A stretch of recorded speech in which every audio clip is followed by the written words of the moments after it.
हुन्छ कि कति कालो आएको छ नि यो त किन आउँछ कि यस्तो इफेक्ट हालेछ नि त कहिले हाल्ने त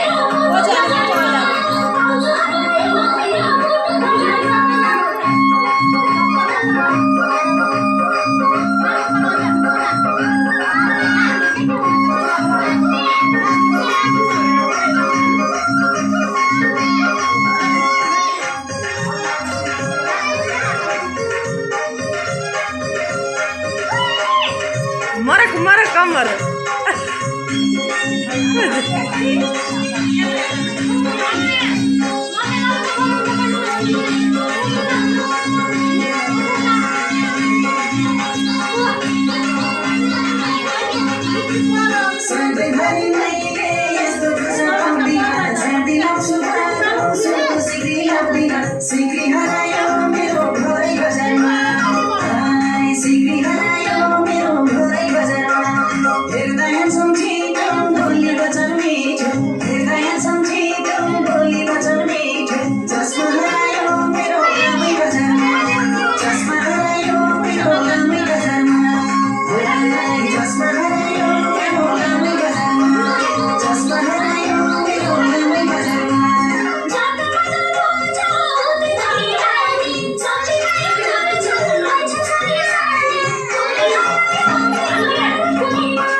स्क्यान गरिदिनु न मलाई पनि